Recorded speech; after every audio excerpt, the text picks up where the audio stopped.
요한계시록은 말씀을 드린 대로 중요한 세 가지 재앙 시리즈가 나옵니다. 7인의 재앙과 7 나팔의 재앙, 그리고 7 대접의 재앙입니다. 요한계시록 6장에서 어린 양이 첫째 인을 떼시는 것으로부터 시작해서 6째 인의 재앙까지를 우리가 공부를 했고, 이제 우리는 7째 인에 와 있습니다.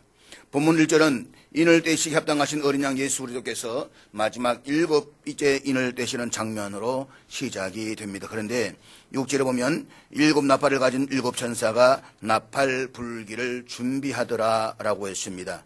여기서 볼 수가 있는 것은 7째 인의 나팔 시리즈와 관련되어져 있다라고 하는 것을 우리가 알 수가 있다는 것입니다. 그러니까 7째 인을 뗄 때의 나팔 재앙이 그 속에 들어가 있는 것을 우리가 발견하게 되는 것입니다. 다시 말하면 마지막 7째 인은 그 자체로 따로 구분되는 재앙의 내용을 갖고 있는 것이 아니라 그 두 번째 재앙 시리즈인 나팔 재앙 전체를 포괄하고 있다는 것입니다. 그리고 이것은 나팔을 부는 재앙에서 마지막 7째 나팔을 부는 재앙에 가면 또 동일하게 셋째 재앙 시리즈인 대접을 쏟는 재앙이 들어가 있다는 것입니다. 그래서 7째는 그 다음에 나오는 시리즈가 포함되고 있다라고 하는 것을 볼 수가 있습니다. 그런데 이러한 주장과는 달리 7째 인과 7 나팔 재앙이 단지 시간상으로 연속적인 사건일 뿐이라고 주장하는 사람들이 있습니다. 그러니까 7째 인을 떼는 재앙이 나오고 그 다음에 7째 나팔에 관한 재앙이 나오고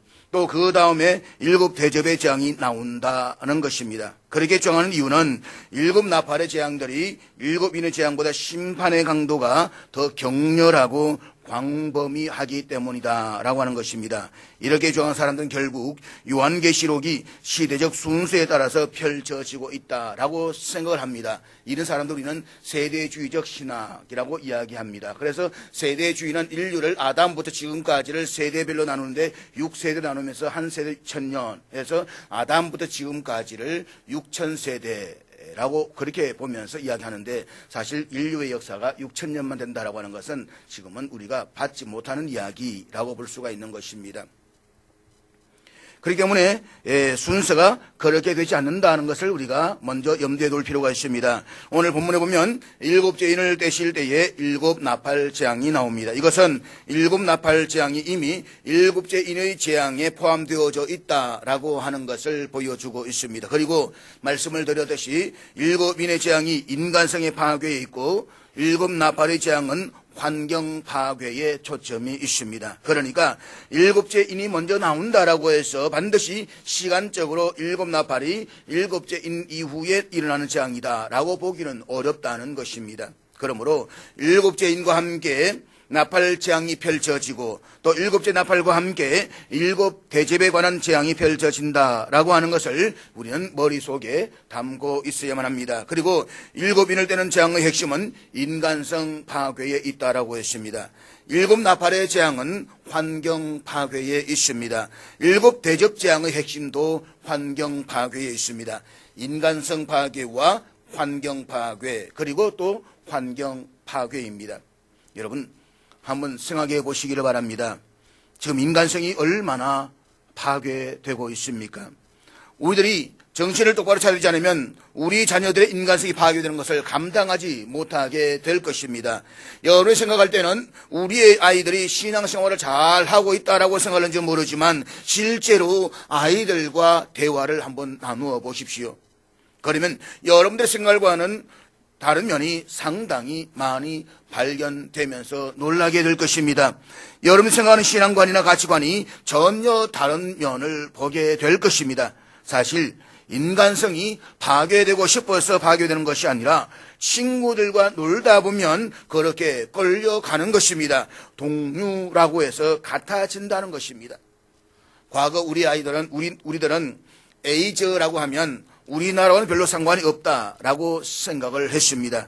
에이즈는 미국이나 특히 잠비아와 같은 아프리카 같은 나라에서 많이 발생하는 것이다라고 생각을 했습니다. 실제로 그랬습니다. 과거 2000년까지만 하더라도 잠비아 같은 인구의 3분의 2가 에이즈 환자였습니다. 그런데 미국을 비롯해서 전 세계적으로 에이즈 환자가 급격하게 줄어가고 있습니다. 잠비아도 상당한 수에서 에이즈 환자가 사라졌습니다. 그런데 유독 우리나라에서만 에이즈 환자가 꾸준하게 증가하고 있다는 것입니다. 그 가운데서도 10대와 20대 청소년들 사이에서 동성애자가 늘어나고 있습니다. 그리고 이들 청소년 세대에서 에이즈 환자가 급증하고 있습니다. 동성애를 다루고 있는 웹툰이 아무런 제재도 없이 인터넷을 통해서 청소년들 사이에 버젓이 돌아다니고 있습니다. 퀴어 축제라는 이름으로 거의 반나체인 사람들이 거리를 활보하면서 입에 담기조차 민망한 피켓을 들고 청소년들의 전통적인 가치관 흔들어 놓고 있는 것을 볼 수가 있습니다. 이게 퀴어 축제에서 동성애자들 들고 흔드는 것입니다. 학문 섹스는 인권이다. 정말 좋단다. 이 말도 안 되는 이런 이야기를 하면서 아이들을 현혹하고 있다라고 하는 것입니다. 지금 우리의 아이들은 우리가 생각하는 것보다 훨씬 상당히 멀리 가 있습니다. 인간성 파괴가 보통 심각한 것이 아닙니다. 우리가 정말 정신을 차리지 않으면 안 됩니다. 우리 아이들이 어디에 있는지를 수시로 파악하셔야만 합니다. 내 아이들이 잘 자라고 있다고 안심하다가 어느 순간 저 멀리 가 있는 아이들로 인해서 가슴을 쥐고 통곡할 날이 올 수도 있습니다. 여러분들 가지고 있는 인간성, 신앙적 가치관이 당연히 아이들에게 넘어갈 것이라고 생각하지 마십시오. 많이 깨졌습니다. 그렇기 때문에 아이들을 위해서 기도해야만 합니다. 뿐만 아니라 아이들과 많은 대화를 나누어야만 합니다. 인간성의 파괴, 이것이 일곱인을 떼는 재앙의 핵심입니다. 그러니까 요한계시록을 어렵게 생각할 필요가 하나도 없습니다. 주님이 오시기 전에 나타나는 현상이 무엇이냐? 인간의 모습이 파괴된다는 것입니다. 그리고 이러한 현상들을 바라보면서 우리 주님이 오실 때가 어디쯤 와 있는가를 짐작할 수가 있다는 것입니다. 그렇게 짐작함으로써 우리의 신앙생활에 상당한 도움을 주게 되는 것입니다. 사랑하는 여러분, 지금 이 땅에서 일하고 있는 현상들 한번 보시기를 바랍니다. 도무지 사람이 사람 같지 않습니다.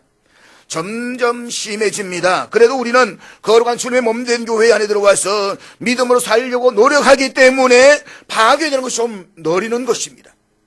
실제로 주변에 보면 신앙생활을 잘하는 분들을 보면 정말로 인간성이 맑고 아름답습니다. 신앙이 정말 좋은 부모님들을 만나보게 되면 그 자녀들의 인간성도 너무나도 맑고 깨끗합니다. 하나님을 가까이 하는 사람들, 예수님을 잘 믿는 사람들은 그 인간성이 정말 맑고 좋습니다. 그래서 우리가 예수를 제대로 잘 믿어야 하는 이유가 바로 여기에 있습니다. 자녀들에게 귀감이 될 수 있는 그런 부모로서의 바른 신앙생활을 해야 할 이유가 바로 여기에 있습니다. 그런데 전반적으로 보았을 때에 전 세계적으로 인간성이 파괴되고 있습니다. 도대체 인륜을 모른다라고 말하고 있지 않습니까? 요즘은 아이들이 어른을 보아도 인사를 하지 않습니다. 옛날 제가 어릴 때만 하더라 보면 지나 동네 어른한테 인사 안 하면 저놈 새끼 누구 집 아들이고 라고서 불러가지고 하담도 치고 호되에 꿀밤도 맞고 그렇게 당했습니다. 요즘은 그랬다가는 어느 날에 어느 순간에 갈는지 모릅니다. 아이들이 잘못하는 것을 보고 그것을 말리려고 한다면 여러분이 합기도나 태권도 같은 무술의 고단자가 아니면 포기하셔야만 합니다. 그래서 김창수 씨께도 늘 제게 이야기합니다. 학교 가서 애들 잘못하는 거 보고 야단치지 마세요. 제발 가만히 있으세요 라고 이야기를 합니다. 왜냐? 그랬다가 내가 죽을는지도 모르기 때문인 겁니다. 실제로 그런 사건들이 많잖아요. 요즘은 아이들 잘못한 것을 보고서 모른 척 그냥 지나가야만 합니다. 잘못했다가 하는 그 아이들한테 맞아 죽을 수도 있습니다. 그 아이들에게 눈길을 주어서도 안 됩니다. 아이들을 쳐다보면 쳐다본다고 따라와서 행패를 부리고 결국에는 낭패를 당할 수가 있습니다. 그만큼 지금의 사람들이 악하다는 것입니다. 인간성이 파괴되어 있습니다. 그것이 일곱인을 떼는 재앙의 핵심입니다. 그렇게 본다면 요한계시록이 쉽지 않습니까? 그러니까 인간성이 파괴되는 모습을 보거든 우리 주님이 오실 때가 점점 더 가까워지고 있다라고 해서 생각하시면 되는 것입니다. 그 다음에 일곱 나팔과 일곱 대접은 환경이 파괴되는 재앙입니다. 요한계시로 살펴보면서 제가 계속해서 이렇게 반복하는 이유는 이 정도의 내용은 여러 머릿속에 남아 있어야 된다는 것입니다.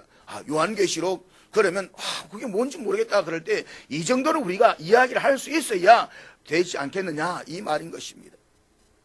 환경 파괴. 지금 가만히 보십시오. 얼마나 환경이 파괴되고 있습니까? 그래서 지금 우리가 물을 마실 수 있다고 하는 것이 얼마나 감사한지 모릅니다. 강에 물고기가 살고 있다고 하는 것이 얼마나 다행인지 모릅니다. 요한계시록에 예언한 대로 환경이 파괴되기 시작하면 물고기 전부 배가 뒤집어져서 죽어 있을 것입니다. 그런데 아직은 거기에까지 가지 않았습니다. 일곱 나팔도 환경 파괴, 일곱 대접도 환경 파괴입니다. 그런데 일곱 나팔은 3분의 1이 파괴된다라고 말씀하고 있고 일곱 대접은 전체가 파괴된다라고 말씀을 하고 있습니다. 그러니까 환경 파괴 면에서 보면 나팔 재앙 다음 단계가 대접 재앙인 것입니다. 나팔은 불어 되는 것이고 대접 재앙 때는 그냥 갖다 쏟아붓는 것입니다. 그러니까 나팔 재앙 때는 환경의 3분의 1이 파괴된다고 한다면 대접 재앙 때에는 환경이 거의 다 파괴가 됩니다. 그래서 사람이 살지 못하는 환경이 된다는 것입니다. 우리가 계속해서 살펴보게 되겠지만 8장과 9장에서는 세상에 쏟아부으시는 하나님의 재앙이 강도를 점점 더해가는 것을 보여주고 있습니다. 즉 처음 인을 때는 재앙이 4분의 1에서 3분의 1로 강해집니다. 그리고 이를 통해서 악을 철저하게 추적하셔서 마침내 공의를 실현하시고자 하시는 하나님의 의지가 강하게 나타나고 있습니다. 그러나 엄청난 재앙이 세차게 몰아치지만 아직 끝은 아닙니다. 그렇기 때문에 세상은 재앙의 극심한 고통 속에 있어도 회개하지 않고 주님께로 돌아오지 않습니다. 노아의 홍수 때와 마찬가지로 소돔과 고모라 성과 마찬가지로 그들이 멸망당할 그때까지도 인간은 돌아오지 않는다는 것입니다. 그리고 재앙이 점점 더 심해져도 아직 끝이 아니기에 하나님의 백성들이 필연적으로 악의 심판이 임하는 그날까지 이 땅에서 신음하면서 살아가게 될 것입니다. 그러나 그럼에도 불구하고 이와 같은 무시무시한 재앙에서도 하나님의 백성들은 하나님께서 궁극적으로 보호하십니다. 때문에 예수를 믿으면 인을 때는 재앙이나 나팔 부는 재앙이나 아니면 대접 재앙이 아무리 쏟아져도 염려할 것이 하나도 없습니다. 왜냐하면 이 세상에 무슨 일이 일어나도 예수를 믿기만 하면 하나님께서 우리들에게 완전한 영생의 길을 허락하셨기 때문인 것입니다. 그리고 우리가 죽음의 관문만을 통과할 뿐이지 그 문을 통과하면 곧바로 천국에 들어가게 됩니다. 땅 위에서 무슨 일이 일어나도 예수를 믿는 사람들은 그래서 걱정할 염려가 하나도 없습니다. 중요한 것은 예수를 믿는 것입니다. 예수를 믿는 것입니다. 예수를 믿기만 하면 하나님의 세상을 이처럼 사랑하사 독생자를 주셨으니 이는 저를 믿는 자마다 멸망하지 않고 영생을 얻게 하려 하심이라고 말씀을 하셨습니다. 무슨 선한 일을 행해서가 아니고 예수를 믿기만 하면 구원을 받습니다. 그러니까 어떤 재앙이 떨어지든지 간에 예수 안에 있는 사람들은 궁극적으로 보호받는다는 사실을 믿으시기를 바랍니다. 우리는 이 사실을 믿어야 됩니다. 재앙의 순서에 관한 한 7째를 떼는 재앙과 7 나팔의 재앙이 같이 간다라고 했습니다. 그 다음에 뒷부분에 가면 주님이 오시기 직전에 7 대접 재앙이 쏟아집니다. 그래서 순서면에 있어서는 7인과 7 나팔이 같이 가고 있다는 것을 기억하면서 오늘 본문 8장 1절과 2절 우리 한번 같이 읽도록 하겠습니다. 1절 2절 다 같이 읽습니다. 시작. 여기 보면 반 시간쯤 고요했다라고 했습니다. 고요했다. 반 시간쯤이라고 하는 것은 문자 그대로 반 시간을 의미하는 것이 아니라 어느 정도의 짧은 기간을 의미합니다. 그러니까 짧은 시간 동안 하늘이 매우 조용해졌다는 것입니다. 하늘에서는 금방이라도 엄청난 폭우가 쏟아질 것처럼 재앙이 마구 쏟아지려고 하는데 이 땅에서는 조용합니다. 인을 떼는데 그때마다 재앙이 임하고 이제 나팔을 불을 댈 때마다 재앙이 일어나는데 그 사이가 조용합니다. 여기 조용하다는 것은 심판의 폭풍이 오기 전의 고요한 상태를 말하는 것입니다. 다시 말해서 이제 곧 임하게 될 무서운 진노의 심판이 우렁찬 나팔 소리와 함께 시작되는 그 재앙의 시점에 두면서 이제 여기에서 고요함이라는 것은 장차 있을 심판을 앞두고 천지 만물이 숨을 죽이는 것을 묘사하고 있다라고 해야만 할 것입니다. 폭풍 전야. 결국 이것은 잠시 후에 있을 하나님의 두려운 심판을 예상하면서 긴장하지 않을 수가 없는 것입니다. 지금 그 장면을 오늘 본문에서 우리에게 보여주고 있는 것입니다. 그래서 본문은 7 나팔의 재앙이 불기 직전의 배경을 보여주고 있다라고 말씀을 할 수가 있습니다. 그런데 본문에 보니까 7 천사가 나타났습니다.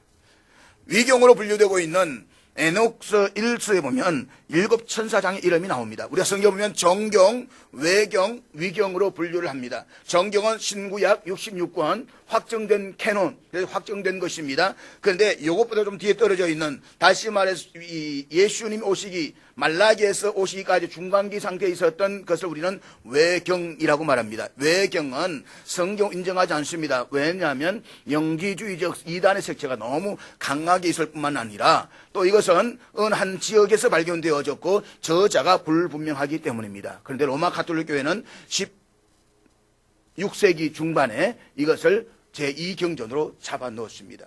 우리는 경전을 인정하지 않습니다. 그런데 위경, 거짓 위자입니다. 다시 말해서 인정할 수 없는 것.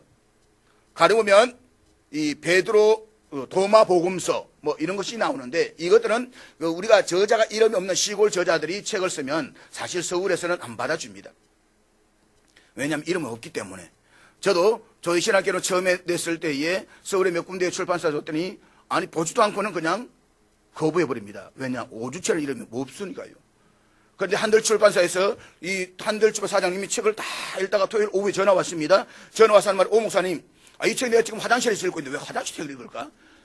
화장실에서 책을 읽고 있는데 너무 재미있다고, 내가 이 출판해 주겠다고. 그래서 출판을 하면서 한들 출판사 계속 출판을 하고 있습니다. 출판에도 인지세 하나도 없는 출판 말입니다. 어떤 간에 이 도마도 마찬가지입니다. 이 복음서도 자기 이름을 안 들리니까 도마라는 이름을 빌려와가지고 붙이는 겁니다. 에녹은 알잖아요. 에녹은 아는 거. 그러니까 에녹이랑 붙여서 하는, 이것들은 다 가짜 서신이다, 이 말인 것입니다. 그 위경에 보게 되면 7 천사들의 이름이 나옵니다. 우리엘, 라파엘, 라구엘, 마카엘, 사라카엘, 가브리엘, 레미엘. 그래서 어떤 사람들은 여기에서 7 천사가 거들일 것이다 라고 주장을 하기도 합니다. 그러나 우리는 이런 주장에 동의할 이유가 하나도 없습니다. 에녹 1서에 나타난 7 천사장들은 성도들의 기도를 가지고 하나님께 나아가는 일을 하지만, 오늘 본문에 나타난 7 천사들은 7 나팔 재앙과 관련된 천사들로서 종말을 예고하기 위해 부름받은 천사들이기 때문이다는 것입니다. 그런가 하면 어떤 사람들은 이 천사들이 아주 높은 지위에 있는 천사들이라고 주장을 합니다. 그렇게 주장한 이유는 이들이 하나님 앞에 서 있었기 때문이라는 것입니다. 한번 여러분이 상상해 보시기를 바랍니다. 여러분 지금 대통령 앞에 서 있을 수가 있습니까? 대통령 앞에 가서 마음대로 이야기할 수가 있습니까? 못합니다. 비서실에서 청와대 들어가면 이미 입구에서 다 막아버립니다. 못 만납니다. 만나고 싶어도 마음대로 못합니다. 그런데 우주의 총사령관이신 하나님 앞에 7 천사가 떡하니 버티고 서 있습니다. 그래서 이들은 보통 천사들이 아니라 아주 대단한 직급 높은 천사들이다라고 하는 것입니다. 그래서 우리엘, 라파엘, 라구엘, 미가엘, 사라카엘, 가브리엘, 네명 같은 천사들이다 라고 주장을 하는 것입니다. 그러나 이것은 그렇게 추측할 뿐인 것입니다. 하나님이 지금 심부름을 시키는 이 장면에서 저 밑에 있는 천사들도 와서 서 있을 수가 있는 것입니다. 그렇기 때문에 본문에 나와 있는 7 천사가 특별한 지위를 가지고 있는 특권전 천사들이라고 결론을 내리는 것은 쉽지 않습니다. 분명한 것은 하나님의 특별한 임무를 맡은 천사들인 것은 틀림없다는 것입니다. 그리고 이들이 누구냐라고 하는 것은 그렇게 중요한 문제가 아닙니다. 또 성경이 밝히고 있지 않은 사실을 굳이 알려고 할 필요도 없습니다. 성경이 말하고자 하는 것을 굳이 알려고 할 때에 거기에서 이단과 같은 거릇된 사상이 나올 수가 있기 때문인 것입니다. 오늘 본문에 정말 중요한 것은 이들이 누구인가라고 하는 것이 아니라 재앙을 의미하는 나팔을 받은 그들이 다름 아닌 하나님 보좌 앞에서 있었다라고 하는 것입니다. 왜냐하면 장차 이후에 있을 재앙과 심판, 아니 이전의 재앙과 심판까지도 모두가 하나님으로부터 말미암는다는 것을 보여주고 있기 때문인 것입니다. 요한계시록의 재앙과 심판 구절을 보면 7인과 7나팔, 그 7대접의 재앙으로 구성되어 있습니다. 그런데 모든 심판을 거슬러 올라가 보게 되면 결국 하나님의 오른손에 있는 두루마리에서 시작된다는 것입니다. 그러므로 온 우주의 창조주이시며 이것을 재앙으로 심판하실 분은 오직 한 분 하나님이십니다. 따라서 영원 전부터 영원까지 살아계시며 능히 모든 자들을 지옥불에 던져놓을 수 있는 하나님만을 두려워해야 되는 것입니다. 그리고 하나님만을 섬기고 따름으로써 온전한 축복과 함께 모든 재앙과 심판으로부터도 안전하게 보호받고 구원받는 저와 여러분들 수 있기를 주의 이름으로 축복합니다. 하나님의 특별한 임무를 맡기는 천사가 똑 서 있습니다. 그리고 그들이 7개의 나팔을 받았다라고 했습니다. 우리 여기서 성경이 주는 나팔의 의미가 무엇인가를 생각해 보아야만 합니다. 구약에는 어떤 의식을 행하거나 아니면 행진을 할 때에 나팔을 불었습니다. 지금도 그렇습니다. 전쟁을 할 때에도 나팔을 불었습니다. 여행을 할 때도 나팔을 불었습니다. 특별한 절기 때에 사람들을 불러 모을 때도 나팔을 불었습니다. 그 다음에 여호와의 날, 하나님의 무시무시한 심판의 날을 경고할 때도 나팔을 불었습니다. 심지어는 새해를 알릴 때에도 나팔을 불었습니다. 이렇게 나팔의 기능이 여러 가지로 나타나는데 오늘 본문에서 주는 나팔의 의미는 무엇이냐? 본문에 나오는 나팔의 의미는 장차 있을 하나님의 심판을 경고하는 것입니다. 나팔을 불어서 이제 멀지 않은 장면에 최종 심판이 떨어진다는 것입니다. 그리고 그때 예수를 믿지 않으면 모두가 다 영원히 의식적으로 고통을 받는 저 지옥에 들어간다는 것입니다. 이 사실을 나팔을 불어서 하나님께서 인생들에게 경고하시는 것입니다. 이제 주의하라는 것입니다. 멀지 않아 세상의 끝이 온다는 것입니다. 그때가 되면 예수를 믿지 않는 사람들은 모두 다 지옥에 가니까 지금이라도 늦지 않았다. 예수를 믿어라. 예수님께로 돌아오기만 하면 산다. 이 사실을 나팔을 통해서 경고하고 계시는 것입니다. 여기에 나팔의 의미가 있습니다. 우리 그래서 스바냐 1장 15절 16절까지의 말씀을 우리 한번 같이 읽도록 하겠습니다. 같이 읽습니다. 시작. 여기 보면 경고의 나팔이라고 했습니다. 사랑하는 여러분, 오늘 저와 여러분들은 참으로 복받은 사람들인 것을 믿으시기를 바랍니다. 정말 복받은 사람인 것을 믿으시기를 바랍니다. 저와 여러분들 앞으로 멀지 않은 장래에 천사장의 나팔 소리와 함께 우리 주님께서 오실 때 기쁨으로 그를 영접하게 될 것입니다. 이 땅에 살다가 주님 오시기 전에 먼저 죽어서 주님께로 가면 주님께서 두 팔을 벌려 우리를 환영해 주실 것입니다. 그리고 장차 우리 주님이 영광 중에 이 땅에 재림하실 때에 주님과 더불어 세상을 통치하며 새하늘과 새 땅에서 영원 무궁토록 살게 될 것입니다.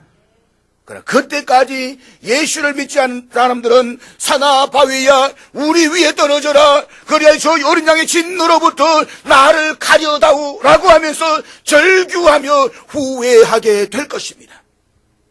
그때는 이미 늦은 것입니다. 이것이 하나님의 말씀입니다. 하나님 말씀하시면 어기는 법이 없습니다. 결코 시건치 아니하십니다. 나팔을 불어서 경고를 하십니다. 지금 이 언양과 울산의 도성을 향해서도 경고하고 계십니다. 전쟁의 경고가 임하면 전쟁을 준비해야 하는 것처럼 울산에 예수를 믿지 않는 100만의 사람들이 하나님의 최종 심판을 알리는 경고의 나팔을 알리게 될 때에 그 심판을 받지 않도록 예수를 믿으라고 경고하시는 것입니다. 이것이 나팔이라고 하는 의미입니다. 자, 본문 3절 5절 우리 한번 같이 보겠습니다. 3절과 5절 다 같이 읽습니다. 시작. 같이 읽습니다. 시작. 천사가 향로를 가지고 제단에 불을 담아다가 땅의 소돔에 우레와 엄성과 번개와 지진이 나더라. 구약에서 제사를 지낼 때에 제사장들이 성전의 향단에 숯을 피워놓고 그 위에다가 향을 붓습니다. 그러면 그 금향단에서 향기가 연기를 타고 위로 쭉 올라갑니다.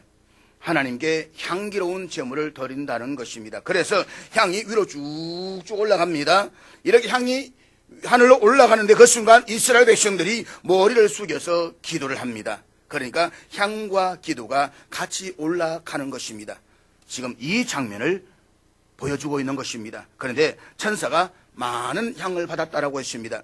향도 조금 갖다 붓는 것이 아닙니다. 본문에 보면 많은 향을 가지고 와서 마구 붓는 것입니다. 부으니까 향 냄새가 그대로 위로 올라갑니다. 그리고 기도가 향과 같이 따라 올라가는 것입니다. 이 말씀은 우리에게 기도의 의미가 무엇인가를 생각하게 하는 것입니다. 우리는 기도의 의미도 이미 요한계시록 5장 8절에서 살펴보았습니다. 5장 8절 같이 읽겠습니다. 시작. 그 두루마리를 취하심에 내 생물과 24장로들이 그 어린 양 앞에 엎드려 각각 금은구와 향이 가득한 금대접을 가졌으니 이 향은 성도의 기도들이라.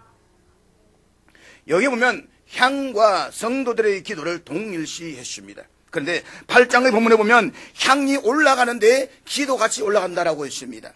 이것이 묵시문학의 특징입니다. 요한계시록이 묵시문학이라고 했습니다. 그렇기 때문에 비유적으로 상징적으로 묘사하고 있는 것입니다. 비유적으로 설명할 때 언제나 일치시켜서 설명하는 것이 아니고 연결시켜서 설명을 합니다. 그러니까 5장 8절에서는 기도가 향으로 올라간다라고 했고 8장에서는 기도와 향이 함께 올라간다라고 했습니다. 중요한 것은 기도가 향과 함께 올라가든지 기도가 향으로 올라가든지 간에 기도 자체가 향기로운 제물이다 라고 하는 것입니다. 여러분이 기도를 드릴 때에 한번 이 장면을 상상해 보시기를 바랍니다. 여러분 지금 기도를 드리고 있는 순간에 성전에서의 향이 여러분의 기도와 함께 하늘 위로 올라갑니다.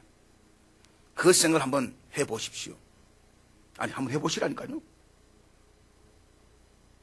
그러면 기도가 얼마나 가치가 있는 것인가를 알게 될 것입니다.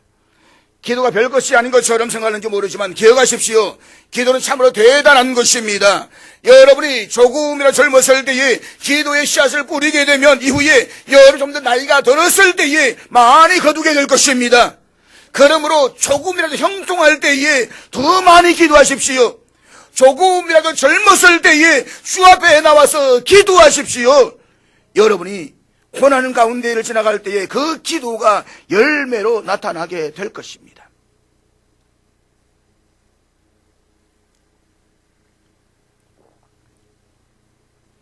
제사를 지낼 때에 향이 올라가는 것처럼 기도를 드릴 때에 향이 같이 올라갑니다. 기도가 향기로운 제물이 되어서 하늘로 올라가는 하나님께서 향을 험량하듯이 그 기도를 받으신다는 것입니다. 그래서 기도가 너무너무나도 귀한 것입니다. 종교개혁자 마르틴 루터는 이런 말을 했습니다. 내가 만일 하루라도 기도를 걸으면 많은 믿음의 불을 놓쳐버릴 것이다. 만일 내가 하루라도 기도를 걸으면 많은 믿음의 불을 놓쳐버릴 것이다. 생각해 보십시오. 어떤 사람이 마음이 뜨겁습니까? 기도하는 사람입니다. 기도하는 사람은 그 마음이 뜨겁습니다. 기도하지 않고 뺀질뺀질하게 한번 살아보십시오. 신앙생활에 뜨거움이 없습니다. 기도하지 않으면 예배 시간에 말씀을 들을 때에도 은혜가 없습니다. 그래서 이야기하는 것입니다. 하루라도 기도하지 않으면 많은 불을 놓쳐버린다. 사랑하는 여러분, 여러분 지금 가슴의 재단에 얼마나 기도의 불이 활활 타고 있습니까? 이 언약영신교회 재단에 기도의 불이 얼마나 활활 타고 있습니까? 여러분이 예수를 믿으려고 할 때에 이런저런 방해하는 사탄의 세력들이 있습니다. 이것을 이길 수 있게 하는 것은 기도하는 것입니다. 수많은 환경의 시련들이, 수많은 인적 재난의 시련들이 나에게 다가옵니다. 내 믿음을 낙심시키게 만듭니다. 그것을 이기게 할 수 있는 것이 무엇입니까? 기도하는 것입니다. 그런데 기도하지 않으면 사탄의 세력이 점점 밀리면서 나중에는 곶감 빼먹듯이 신앙생활을 다 잃어버리게 되는 것입니다. 처음에는 이거 하지 마라, 요거 좀 포기해라, 포기했습니다. 다음에 저것도 포기해라, 하나 누가 포기하다 보니까 나중에는 모든 신앙을 다 잃어버린다는 것입니다. 그래서 기도가 중요한 것입니다. 영적 정정에서 가장 중요한 무기가 바로 기도인 것입니다. 기도하면 그 기도가 하늘로 올라갑니다. 기도 올라가서 하나님께서 기도를 들으시고 그 성도를 보호해 주십니다. 그래서 심령에 불이 붙어 있어야만 합니다. 사랑하는 여러분, 시간을 낭비하지 마십시오. 하나님께서 우리들 허락하신 시간은 참으로 소중한 시간들입니다. 이 시간들을 낭비하지 않기 위해서 우리는 기도해야만 합니다. 죽은 사람들 심령에는 뜨거움이 없습니다. 죽었기 때문입니다. 그러나 살아있는 심령들에게는 뜨거움이 있어야만 합니다. 그래야 생명을 건강하게 유지할 수가 있습니다. 여러 심령의 재단에 기도의 불이 활활 타오르기를 주의 이름으로 축복합니다. 불이 타야 합니다. 심령의 불이 타올라야 됩니다. 영적 전쟁에 승리하기 위해서는 기도가 있어야만 합니다. 기도가 없으면 영적 전쟁에서 백전백패인 것입니다. 영적 전쟁에 승리하기 위해서는 끊임없이 기도해야만 합니다. 항상 기도해야만 합니다. 하루라도 기도를 걸으면 믿음의 불을 많이 잃어버리는 것입니다. 그러나 기도를 많이 하면 심령의 재단에 다시 불이 붙습니다. 그래서 제발 좀 기도하십시오. 연속구 하나 더 보려고 하지 말고 밤늦도록 세상 사람을 만나러 가지 말고 제발 재단에 나와서 기도 좀 하십시오. 여러 심령의 재단에 불을 좀 피워 놓으십시오. 말씀을 듣고 흘러버리지 말고 그 말씀에 순종하려 한번 노력해 보십시오. 그러면 어떤 역사가 나타나는지를 보게 될 것입니다. 기도하면 불이 붙습니다. 기도하면 그 기도가 금향간의 향기와 함께 하나님께로 올라갑니다. 금향간이라고 했습니다. 그만큼 성도의 기도가 귀하다는 것입니다. 토마스 왓슨이라는 분이 이런 말을 했습니다. 천사가 베드로를 감옥에서 데리고 나왔는데 그 천사를 하늘에서 감옥으로 내려오게 한 것은 기도였다. 천사가 감옥에 있는 베드로의 쇠고랑을 풀고 옥문이 열리는 기적으로 베드로를 석방시켰습니다. 그 천사를 하늘에서 그 길로 내려오게 한 것은 성도들의 기도였다는 것입니다. 여러분들이 기도를 하시면 하나님의 기적적인 역사가 나타납니다. 참으로 좋은 것을 알면서도 평생 하지 않는 어리석은 사람들이 되지 마십시오. 신앙생활은 아주 단순합니다. 성경을 가까이 하라고 하면 가까이 하면 됩니다. 예배를 빠뜨리지 말라고 하면 예배에 빠지지 않으면 됩니다. 그리고 기도하라고 할 때에 기도에 여러분 자신을 온전히 던져보시면 되는 것입니다. 우리의 기도가 향기와 함께 하늘로 올라갑니다. 그런데 올라가는 시 어떻게 올라갑니까? 본문 5절 같이 읽겠습니다. 본문 5절 다 같이 읽습니다. 시작. 보십시오. 기도가 올라갔습니다. 기도 쭉쭉 올라갔는데 천사가 하늘에서 제단에 불을 담아다가 땅에 쏟아버립니다. 이것이 어떻게 되는지 한번 생각해 보시기를 바랍니다. 지금 땅에서는 향과 함께 기도가 위로 쭉쭉 올라갑니다. 그런데 저 위에 하늘에서도 향로가 있습니다. 그런데 그 불을 담아가지고 하늘에서 땅으로 쏟아버린다는 것입니다. 기도를 통해서 올라간 것을 가지고 땅에 쏟아버립니다. 그러니까 땅에서는 우레와 음성과 번개와 지진이 났다라고 했습니다. 성도들의 기도가 올라가는데 그것을 다시 거꾸로 땅에 쏟으니까 번쩍번쩍하고 땅이 흔들립니다. 우레와 음성과 번개와 지진이 나더라. 여기서 우레와 음성과 번개와 지진은 요한계시록에 몇 차례 나오는데 하나님의 무서운 재난을 상징하는 표현입니다. 성도들의 기도를 올려놓으니까 천사들이 그것을 땅에 쏟는데 땅에서는 재난이 나타난다는 것입니다. 이것이 무엇을 의미하는 것입니까? 이 세상에는 불의가 많습니다. 죄가 많습니다. 모순이 많습니다. 성도들은 기도할 때에 주의 나라가 이 땅에 임하게 해달라고 기도를 합니다. 그런데 그것이 어떻게 임하는가?